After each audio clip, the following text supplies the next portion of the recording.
but I think most of you have met. Maddie. Maddie has been the event director on this and has been the one communicating with all of you and making sure that everything will be squared away once we get to Scotland. So Maddie's going to walk us through a couple of important details. And if you have any questions, fire away, put it in the chat. We'll make sure we answer all of those. And just so you know, you are being recorded and this will be sent out to the whole group. So if that changes comments you make, just know that that is what's going to happen. So Maddie, what qualifies Maddie to do this is not only is she an exceptional event director, she also has a hole-in-one. So Maddie, take it away. Okay. The funny part about that is that I don't even have a good enough handicap to go on this trip. So it really was just probably a fluke lucky thing. It makes it all that much more impressive. Hi everybody, I'm Maddie. For those of you I haven't met, I feel like I have met the majority of you, but I am just going to walk you through the traveler checklist on our trustexperiences.com. I'm going to share my screen, so you don't need to get on there, log on or anything. Drew will share it with you at the end of the call. And like Logan said, if you have questions, the likelihood of me answering them as we go through is pretty likely, but whatever doesn't get answered, then we will answer it at the end of the call. So let me pull this up. Okay. Beautiful. All right, here we are. I'm so excited for you all to go to the birthplace of the game and to be playing so many rounds of golf. It's like I feel like it's just like the golf trip of a lifetime, seriously. So first we're going to move through the traveler checklist and just the touch points that are important there, and then the itinerary. So I obviously have all of your flights at this point. If you have any big changes or like need to make any adjustments to your flight, let us know, but I am monitoring them, and you will be transferring with the group there and back. So no worries there. Make sure that you have a passport that's going to be valid for a minimum of 6 months when we get there. I'm sure you all already do, but if not, you better get on that right now because time's a ticking. Number 3, walk and do some more walks around the block or whatever, because the days that we play 36 holes of golf, you could be walking up to 10 miles. So do whatever you need to between now and April 24th to make yourself as comfortable as possible. Definitely really comfy golf shoes. Yeah. And 4, complete the survey. That's the one that I sent out to you via text yesterday. It looks like the majority of you have already sent it in, so thank you so much for that. But if you could get that done in the next few days, that is how we are going to base foursomes. And obviously I need all of your wonderful food choices as well.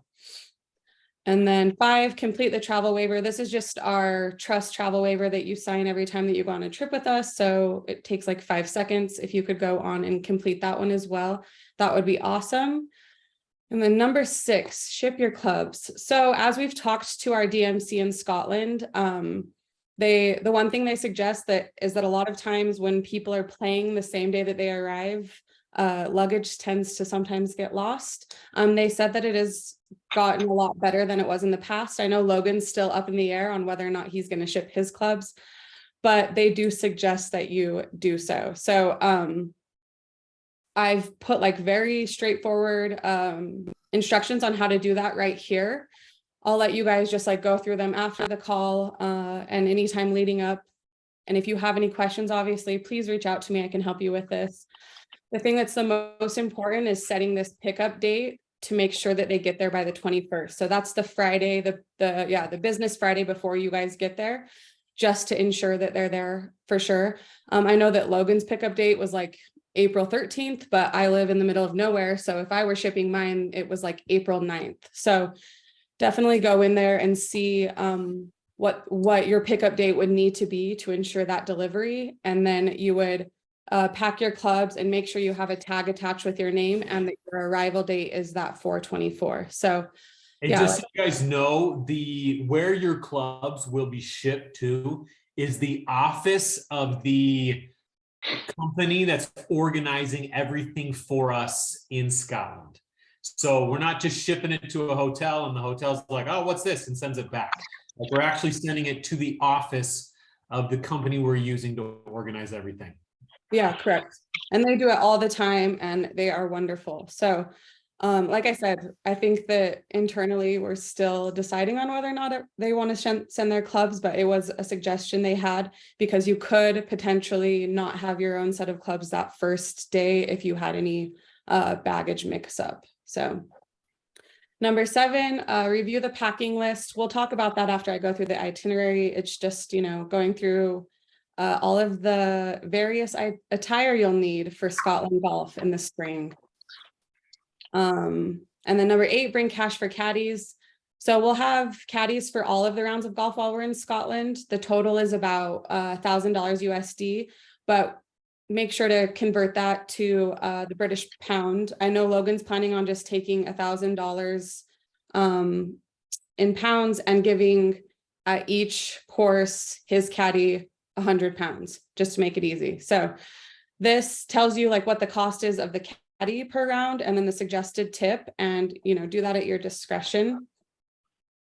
And I am now going to move into the itinerary, and just as a reminder, put any of your questions in for Drew in the chat and we'll talk about those at the end. So Sunday, April 23rd, most of you are departing from Salt Lake with just varied departures. Monday morning, you'll arrive in Edinburgh between 8:30 and 10:30. We'll depart there for lunch at the North Berwick Clubhouse. The biggest thing to remember here, and we'll definitely send some follow-up reminders about this, is having a golf outfit readily available for those first tee times. You won't be able to check into your room probably until 4 p.m. that afternoon. So just having something you can wear to golf that day in a backpack or a carry-on or something. And yeah, we'll have lunch at the North Berwick Clubhouse, and There then is a locker room there at the clubhouse that will change. yeah, correct. So yeah, you'll have there's showers and a locker room, and 1:30 to 2:20 are North Berwick tee times. The North Berwick golf course is right by the hotel we're staying at. You can see it, so it's easy within walking distance too as you finish. And we will have dinner that night at the hotel in the drawing room, and we'll stay overnight that night at the Marine Hotel in North Berwick. Oh, another note too that I meant to say is we will have the same bus the entire time that we're there. So you can leave, I know you'll probably all have questions about that. You can leave your luggage on there. There's actually a fridge and a little sink and stuff on the bus as well. So you can stack it up with some snacks and whatnot. So you can treat it as a rental car. And they will also have an 8-person passenger van with us as well. So they can take you back, or, if you need to run to the local market or whatever, we will have the same transportation the entire time we're there. Tuesday, the April 25th, we will have breakfast at the Marine Hotel in the Lawn Restaurant. It's kind of one of those running breakfasts that you can do as you wake up. We'll transfer to Muirfield and Ghislaine. And just as a reminder, the first 12 people who signed up for the trip are playing Muirfield, and then the other 12 are playing Ghislaine. After those tee times, we'll have a box lunch for the group, and then we'll transfer to Turnberry, and that evening have a private dinner at Turnberry and stay overnight there. And then Wednesday morning, if you have a really early tee time, both at Turnberry and Old Course, they'll have box breakfast if you're not feeling like a traditional English beans and haggis for breakfast. They'll have something more light fare, and you can just pick that up and go. Otherwise, they have breakfast starting at 6:30 at the 1906 restaurant at Turnberry, and then you can walk or shuttle over to the course depending on your tee time. And we'll have the Elsa tee times at Turnberry. Wow, that's a mouthful. And lunch in the Duel in the Sun restaurant at their clubhouse. And then we will transfer to Prestwick and have Prestwick tee times that afternoon. That's going to be a really long day of golf, so we'll probably just grab some pizza on the way home and transfer back to Turnberry that evening and stay overnight in Turnberry. There's a Pizza Hut a half mile away. So we figured instead of having a 2-hour dinner, we would just get in the car and go and eat pizza. Thursday, the 27th, breakfast at Turnberry again in that 1906 restaurant. Then we're transferring to Troon. And that morning you'll need to obviously have all of your stuff back onto the bus because we will be going to Old Course after Royal Troon tea times. And then we will arrive in St. Andrews that evening and have a private dinner at the conservatory in the Old Course Hotel. Then we're staying overnight at Old Course, and that takes us into Friday from 6 to 8 a.m. There is breakfast in the Road Hole restaurant. The infamous Road Hole restaurant is where you'll have breakfast all the mornings that you're there. And then 9, 10 to 10 a.m. are Old Course tea times, and then you'll have lunch in the Tom Morris Bar and Grill. And then this afternoon is the one that I asked about on the survey of whether you would want to have leisure time in St. Andrews or a Jubilee tea time. This is obviously, like, logistically, this is jam-packed golf-wise. So this is the only afternoon that you'll have to, like, go to clubhouses and explore St. Andrews and just have an afternoon to yourself. But we do have those tea times as well. So no pressure either way, but just make sure that you fill that part out and let us know whether or not you want a tea time or if you're planning to explore St. Andrews that afternoon. Just so you guys know, of the 16 people that have filled out the survey, 11 are going to explore St. Andrews and 5 still want to golf. When you book 24 tee times at the Old Course, they're smart and they make you play 2 courses there. And so Jubilee is the second course. It's a phenomenal course. It's right there, but it's not, everything else we're playing is like a top 30 rated course or top 10 course in Scotland. This one is not, but it is a St. Andrews course and fantastic. But just to let you know what's going on there. So yeah, we'll have dinner that night in the Swilcan Loft, which is also in the Old Course Hotel, and stay overnight at Old Course again.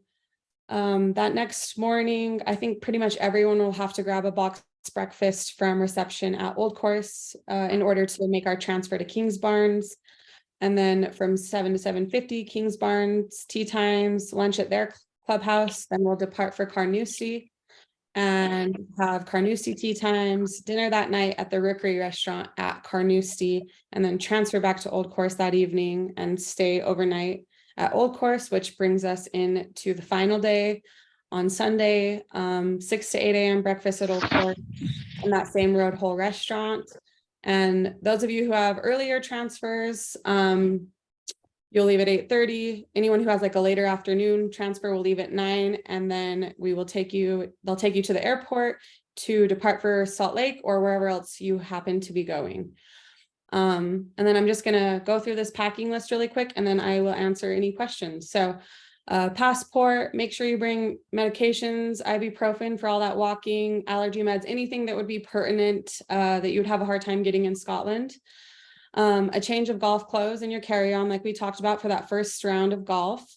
And then golf attire, we're sending out some gifting that should help with this, but also some rainy weather stuff, beanies, raincoats, moisture wicking pants, sunglasses, hats, comfortable golf and walking shoes. Logan's pro tip for a 36 hole day is lots of socks, a change of socks in between that morning 18 and afternoon 18. And then bring a rain cover for your golf bag if you've got one.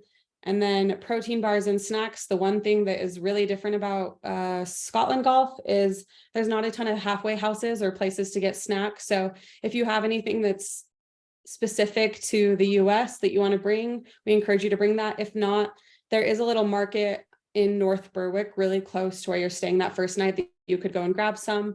Also, our DMC in Scotland, Leanne, that you will all meet, who is wonderful, has offered to go and pick up some snacks and things for the group if you need them as well. So one thing to note too, if you're trying to just pack light and bring a carry-on, there is laundry service available at both Turnberry and Old Course. with prices for about £6 for a golf shirt and $8 for trousers. So if you give them your, dirty stuff the evening before, you'll have it back the next morning. I know Logan's planning on just bringing a few outfits, probably because he also wants to buy a few outfits and do some laundry service for the rest of it. So I think that covers all the things. If anyone has any questions, I would love to answer those for you now, but I'm so excited. Spence asked a question. He says, it states we need a handicap card. Does the GYN app work on our phone? Yes, we will triple check that and let you know if it's different, but yes, if you do not have it, you do need to download the USGA GYN app, and then you just enter in your GYN number and you'll just show them that right there. Yeah, great question. We'll double check that, but I'm sure that should be just the fine. Old course does check. I know for a fact Muirfield and the old, because when I played the old course before, they did check. Okay. Great. All right. Does anyone else have any questions, concerns, comments, celebrations? Who do people ship their clubs through? So that is called Shipsticks, and it is on, Drew's going to follow up and put this in the chat for everybody, but it's on our landing page of trustexperiences.com. I have all of the information, and it will link you right to the website that our DMC suggested to ship them through. Okay, thanks. Yeah. They said last year around the Open, it was really, really bad on people not getting their golf clubs on time. It says it has gotten substantially better, but every group, there's either between 0 and 3 people who have a delayed or lost bag. So Logan, are you shipping them or carrying them? Depends on what the weather's going to be like before we go. if it's still snowing, I might as well ship them. I won't be using them. Right. That is the one downside, right? Is that you have to send them, I think, like a week before, some of them like 10 days before. So you won't get any last minute rounds in. All of the courses we're going to have at least putting greens and chipping greens. And several of them have driving ranges, and we'll follow up with more information about which ones do, but you should get to each course with enough time before to hit some range balls and whatnot. So if they have a range. Yeah, on the ones that have ranges.